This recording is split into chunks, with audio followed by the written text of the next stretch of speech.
Meeting के बीच में जब टेबल पर पड़ा फ़ोन वाइब्रेट हुआ तो पूरे हॉल को पता चल गया कि किसी का फ़ोन आया है। बड़े पोस्ट पर विद्यमान अधिकारी ने अपनी तरफ से बड़ी विनम्रता से कहा कि फ़ोन को साइलेंट करके बैठे प्लीज़। दीपक ने जल्दी से फ़ोन को उठाकर काट दिया, देखा भी नहीं कि किसका फ़ोन आया है। सॉरी सर बोलते हुए फटाफट फ़ोन साइलेंट की बजाय स्विच ऑफ कर दिया और गौर से फिर उस सफ़ेद बोर्ड की ओर देखने लगा जिस पर स्लाइड चल रही थी। मीटिंग के तुरंत बाद भी अपना फ़ोन ऑन करना भूल गया। काम भला ही कुछ ऐसी है, अच्छी अच्छी बात भूल जाते हैं इंसान। बने रहना है अगर बॉस की नज़रों में, दौड़ में प्रमोशन की, पैसे की, स्टेटस की, तो पूरा समय झोंकना पड़ता है। आप नहीं होंगे तो आपकी जगह है कोई और लेने के लिए पीछे से टक्कर मारकर आगे निकलने वाले हैं बहुत। थोड़ी सांस आई। इन सब बातों से तो याद आया कि फ़ोन भी पड़ा है निर्जीव कहीं जेब में। तुरंत ही निकाला और उसका बटन दबाकर फिर उसे अपने संसार में प्रवेश दिया। कुछ सोचता समझता इसके पहले ही बीवी का फ़ोन आ गया। कहाँ हो आप? फ़ोन भी ऑफ है, माँ जी का फ़ोन आया था। इतना कहते ही दीपक समझ गया कि मीटिंग में बजने वाला वाइब्रेटर माँ जी का ही होगा। थोड़ा छल्ला कर बोला, अरे हाँ पता है, वो आने का ही बोल रही होगी। करता हूँ मैं उनसे बात फ्री होकर। फ्री होना उसके लिए ऑफिस में तो मुमकिन नहीं था, वो भी माँ से बात करने के लिए। माँ से तो शाम को भी बात कर सकते हैं, अभी करना क्या ज़रूरी है। ऑफिस का टाइम ख़त्म हुआ लेकिन दीपक का अभी भी चल रहा है। यह फाइल दिखने में छोटी होती है लेकिन ज़िंदगी निकल जाती है इनमें सर घुसा घुसा कर। ऑफिस में घर आया पत्नी ने कुछ कहा नहीं, एक तो पहले ही लेट हो गए, ऊपर से अगर फिर कोई ऐसी बात कह दी जिससे भड़क गए तो उसकी खैर नहीं, इसलिए खाना गर्म करके खिला दिया।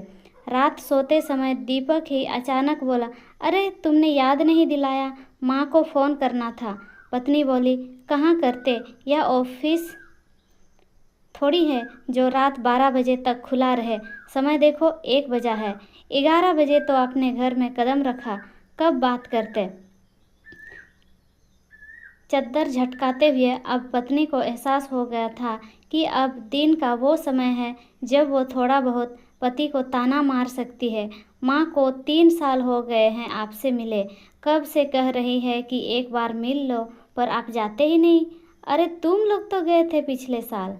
हम गए थे ना, आपको मिलना है। हाँ करता हूँ, कुछ महीने 2 महीने में जाने का, अभी छुट्टी नहीं ले सकता। सुबह होते ही वही दौड़ा भाग शुरू। ऑफिस जाने के पहले ही ऑफिस घर आ जाता है। फ़ोन आते रहते हैं, एक चालू रहता है तो दूसरा कतार में रहता है। इसी बीच पत्नी आई कुछ बोलने के लिए, लेकिन साहब को मूड देखकर फिर किचन में चली गई। दीपक ने जल्दी जल्दी अपने सारे ऑफिस को घर समेटा गाड़ी में डालने के लिए, गाड़ी से फिर वही ऑफिस की असली जगह पर ले जाने के लिए।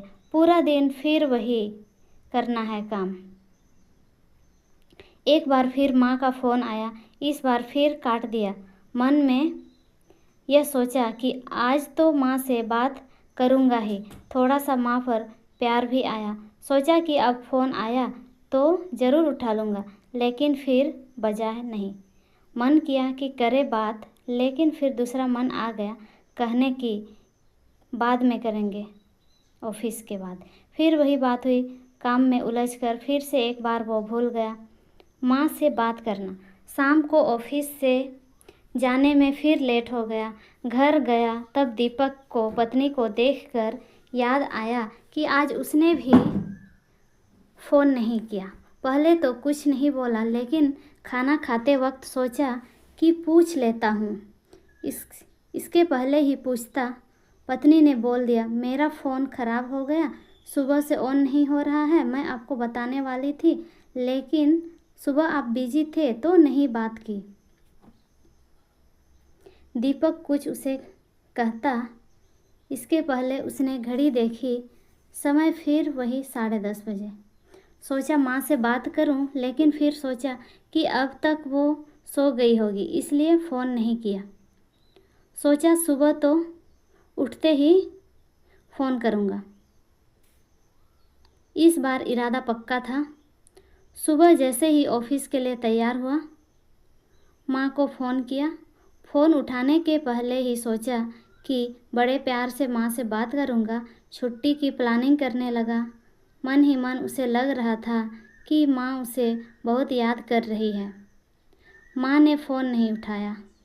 ऑफिस में निकलने के पहले उसने पत्नी को कहा कि सुनो, तैयार रहना, आज छुट्टी लेकर आऊँगा, शाम को माँ से मिलने चलने। पत्नी भी सोच में पड़ गई। यह अचानक क्या हुआ? बोली, क्यों, सब ठीक है, क्या हुआ? बोला, नहीं, बस कब से बुला रही है माँ, अब मुझे भी लग रहा है माँ से मिल आऊँ। ऑफिस में जाते ही माँ का फ़ोन आया। इस बार उसने फ़ोन काटा नहीं।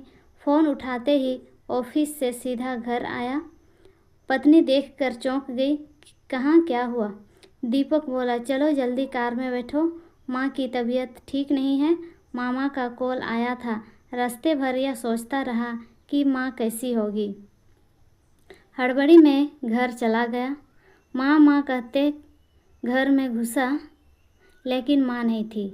एक पल के लिए उसे अपने 3 साल में माँ के किए फ़ोन याद आए, जब माँ उसे बुलाती थी मिलने, लेकिन वो सिर्फ कहता आऊँगा।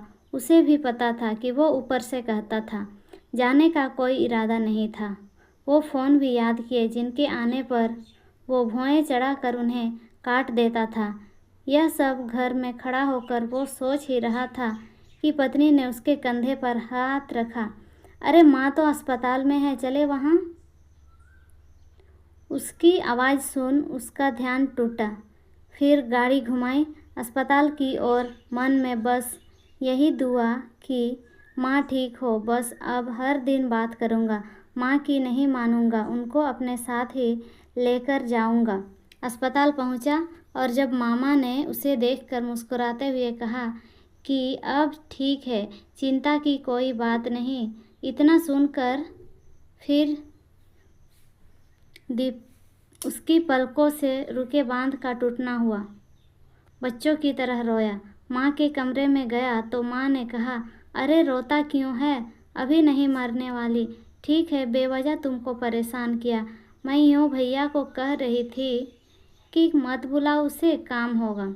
हाथ पकड़े माँ का कहने लगा, माँ मैं अच्छा बेटा नहीं हूँ। नहीं, तू तो बहुत अच्छा है, तभी तो दौड़ा आया। मेरे भाग अच्छे हैं, इतनी फिक्र करते हो। दीपक फिर ना माना। माँ को अपने साथ ठीक होने पर ले गया। काम को छोड़ नहीं सकते, लेकिन माँ को अपने साथ ले जाने के लिए तो मना सकते हैं। दोस्तों, आपको ये कहानी कैसी लगी, हमें कमेंट कर ज़रूर बताएं। इस तरह की कहानी सुनने के लिए हमारे चैनल को सब्सक्राइब ज़रूर करें। धन्यवाद। मिलते हैं ऐसे ही कहानी के साथ जल्दी ही। Take care, bye bye.